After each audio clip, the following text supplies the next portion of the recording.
Tandis que sur Alpha Morphose, on sera davantage sur l'individu qui constitue ce groupe-là, pour voir quels sont les différents éléments, les singularités de chacun, qui vont permettre à ce groupe d'exister. Donc Alpha Morphose, nouveau projet artistique deuxième projet de la compagnie.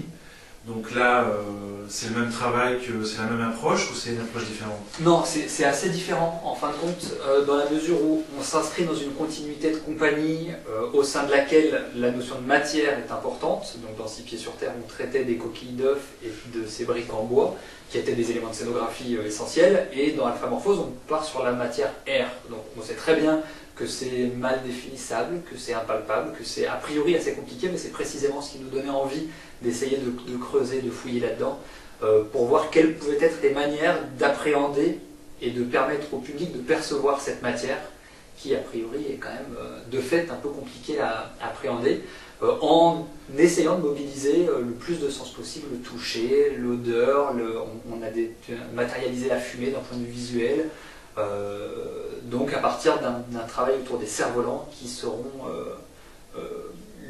l'un des points de départ pour les matières de ce spectacle, de cette création Alpha Morphose. Alors dans le spectacle précédent, il y avait quand même un travail musical qui est très intéressant, hein. Donc a priori le même compositeur sur ce projet-là aussi, même univers musical. Oui, on a à la fois envie de s'inscrire dans une esthétique qui a une continuité, dans le sens où pour nous c'est une évidence de repartir avec la même équipe, à un élément près, c'est la même équipe à la mise en scène, à la création musicale, à la création lumière et au plateau. Pour nous ça a beaucoup de sens évidemment que le collectif... On ne change pas l'équipe qui est. Oui, et puis au-delà de ça, on a un collectif, voilà, c'est ça qui est fort. Il y a une émulation collective. Et puis il y a aussi, de manière très pragmatique, un gain de temps à partir avec des gens avec qui on partage un langage commun. Donc pour nous, repartir avec la même équipe, à peu de choses près, ça avait beaucoup de sens. Et donc notamment le travail musical et de lumière qui, même s'ils sont différents en termes d'univers, ce sera vraiment pas la même chose, mais malgré tout une texture, une touche, une couleur qui nous plaisent beaucoup, avec des parties esthétiques qui sont quand même assez importants autour du travail des cerfs-volants, des contrastes, des choses comme ça. Tu disais que c'était un peu empirique, c'est-à-dire qu'au fur et à mesure que vous allez avancer dans le travail de créatif, de résidence, vous alliez construire en même temps, on va pas dire le scénario, mais le déroulé. Ouais. Alors évidemment, à ce stade de la création, on ne sait pas encore ce que deviendra exactement cette pièce, hein, ça fait aussi le charme du spectacle vivant. Ce qui est certain, c'est qu'on ne positionne pas nos propos artistiques, en tout cas le spectacle, dans une trame narrative à proprement parler.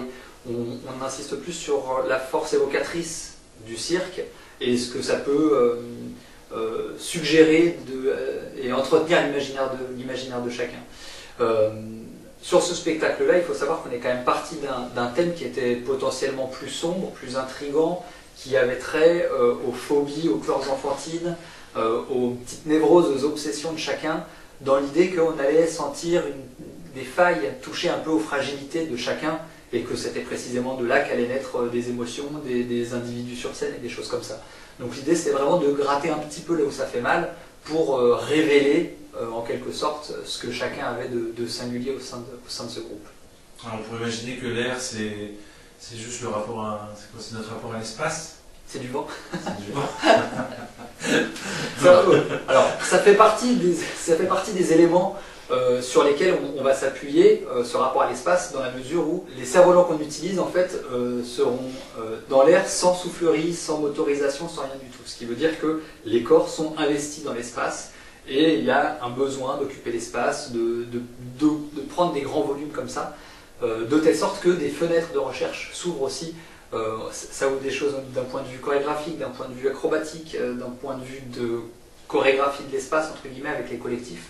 Donc ce qui est certain, c'est qu'on a envie de voir comment ces cerfs-volants peuvent être mis en lien avec les matières circassiennes qui sont les nôtres.